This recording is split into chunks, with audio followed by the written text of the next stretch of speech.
So as of the recording of this video, it is the 12th, I believe, the 12th of January 2026.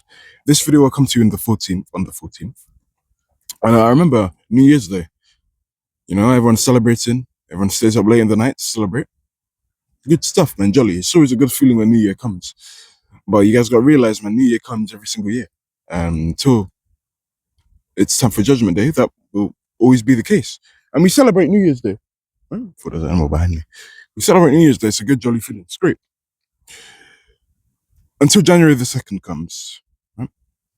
So the confetti's over, the fireworks are over, and here comes January 2nd. Right? January 2nd. So life begins again. Monday returns. I don't know if it was on Monday, but let's use that in a metaphorical sense. Monday's back. Okay, Monday's back. Back to problems. Monday's back. And I noticed that,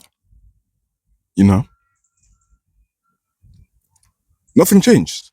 Life just continued from 2025 to 2026. And I know it's common sense. But if you really dive it into a literal sense, life really just continued on to 2025 to 2026. And it always has been since the dawn of time. 1 year to the next, 1 year to the next. If you really think about it, Monday, Tuesday, Wednesday, Thursday, Friday, Saturday, Sunday, days of the week. January, February, March, April. Yes, we're going to do all of it. To the May, to the June, to the July, to the August, to the September. To the September. To the October, to the November, to the December. The months of the year. And me talking about the weeks too. They don't exist. You shouldn't be surprised. Use your head, man. Come on. You really think 3,000, 2,000 years ago that we always be talking about what day is it? Nah. We as a society now actually believe it's a good idea just to keep track of things. Have put that together to just keep track and make sure we're wherever we're at. Fair enough, it's cool. Nothing wrong with that. I believe it's a great idea. But if you really get down to it, those stuff it really doesn't really matter. Doesn't matter. Yeah. And I say this because it's 2026 now. And things feel exactly the same as it did when it was 2025. Just the problems continue on. Whether that be good or bad, of the outcomes of what you did, you're going to live the consequence of that this year. And when I had that realization, when it's 2026 right now, I'm like, bro, what was the point of celebrating January 1st? And like, life goes on, and life is a straight line. It's just a straight line. You born, the day you're born, to the day you die. Everything else in between, that's your life. And some people's lines are a lot longer than others. But really, none of these dates, none of these labels really make sense, bro. They do in the sense of, let me rephrase that, none of these dates, they're not really real. We put that in place to keep track. Life really is just here to here. It's like the first cause argument, God. You made God. God was always there. And I know that may be hard and overwhelming to people, but you have to realize God was always there. Time is infinite. We can draw to that conclusion. Who made the Big Bang? God. Who caused the Big Bang? God. But then that's the Big Bang theory. But then people want to talk about, then who made God for the first cause argument? First cause argument, essentially, everything has a cause. I agree. Who made God though? God. I know it's hard to take in. It's very hard to take in. But that just shows the power of a God. It shows the power of a God. It's infinite.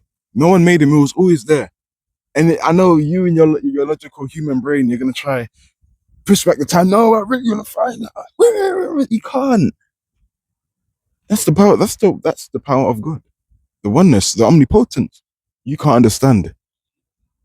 God's wisdom trumps our human wisdom. And yes, we are all made in God's image. You have to remember, guys, we are only a fraction of what he's capable. Not even a fraction. Not even a percentage of what he's capable of. So it's no surprise you don't. It's cool. We're human, right? And life is a straight line, like I said. The day you're born to the day you die. It's a straight line. Everything else in between, that's your life and that's what counts. And you're not gonna live forever. And I always get this feeling. Not even this feeling, this fact. No, I guess you could say feeling. This moment, this realization, and yes, it is true. Always see the beginning of the year, you know? Someone dies. Like, fuck. You worked, and more time it'd be people that are in an age where you shouldn't have died. You were too young. Not at that age, man. Middle age though. Just not the age where you should have died, man. Too damn soon for you. I think it's raining. Get this done quick. Too soon for you, bro. And it really makes me think. Wow, you can have all these plans in the world, bro. You can have all these plans, all these ideas. You want to travel the world. You want to do this. You want to do that with your business. But then again, you have to realize, guys, you don't know when you're going. You generally don't know the time you're going. We can give a date when you're born. Doctors can give a date when you're born. An expected date tends to be most accurate. Because, you got the whole 9-month framework and whatnot. You don't know when you're going. You see? Death's cousin. If you want to enjoy life, you love life, you appreciate life, you love every aspect of life, that's subjective to you. You're grateful for life. You're grateful for everything. You should be grateful for everything about life, every aspect about life. Right? We should. So you must also acknowledge its cousin, its sibling, death. I made a poem about this shit. I'll say it goes deep. Give it a watch. Simple screw. After this video, of course. You don't know when you're gonna go. You generally don't know. And this life isn't worth this life. I was not gonna say that. Just my lisp getting the better of me. But good things do happen to bad people, unfortunately. And sometimes your life can end against your will. And it's not your fault. It really isn't. This life isn't fair. It's fair enough. It's not fair at all. Someone could take your life, an enemy. I pray by God's grace that your hand isn't mocked by and taken by the hands of the enemy. Your cards aren't destroyed by them. But even then, you don't know when you're going to go. You can be a good person, you can die as well. A lot of people say, I'll do this then. I'll talk to that hot girl when I'm ready. I'll talk to that hot girl when I'm in shape. Yeah, I'll make that business when I have enough money. I'll make that YouTube channel when I can do that. I'll travel to that country when I'm a millionaire. I'll be there in a minute. I'll make that video in a minute. Just give me 2 more months. Bro, you might not have a minute. And I get a lot of comments from people who are atheists, agnostics, and they'll say this every time I talk about God. So they'll say this thing of like, "Oh, don't force your beliefs onto us. God's not real," or something like that. They always get triggered when I talk about God or Jesus Christ, all the time. But it doesn't make sense what they're saying. They're hardening their heart, not believing in the existence of God, is the biggest stupidity ever. You ever saw a spirit in you? How can you explain that by biology? You can't. Because it's something way greater than biology. The one who made biology, God. Now you can explain the body and whatnot. You can explain with biology, all the different organisms, physics, chemistry, all the stuff that makes the body be what it is. Biology, of course. Explain the soul part though. Explain the spirit. Biology can't. And there's a reason why in biology class, and I wasn't the smartest guy in biology class. I did the foundation paper, which was the easier version in GCSE. Final exam for high school. But even I know that even in the advanced papers, they did not talk about soul or spirit, bro. Biology can't explain that. Because there is a force way greater than biology. To which unfortunately these lot can't comprehend. So they'll probably be talking smack in the comments again. They'll probably be talking smack. And that is, where was I? That smack is God's existence. That angers them. I don't know why, but it angers them. They don't understand it. But let's even take away the spiritual aspects of things. There's stuff in the world. Let's say the sun or the moon, right? If you were any closer to the sun, right, the way the sun was made, any closer to the sun, bro, you'd be gone. If you were any further away from the moon, you die. Why would we die? Because if you're closer away from the sun, think about it, what would happen? You're closer away from the sun, it'd be too hot for you. You wouldn't be able to handle it. It'd be too much. You'd burn. If you're any closer, even just a centimeter away, you're gone. You know? And let's talk for the moon.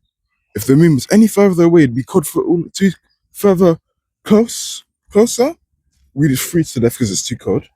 And if it were any further away, well, what would happen? We're gone. It's too cold. And if it's sun is any closer, we die because it's too hot. You see what I mean? See where I'm coming from? Many, and you can search this up online.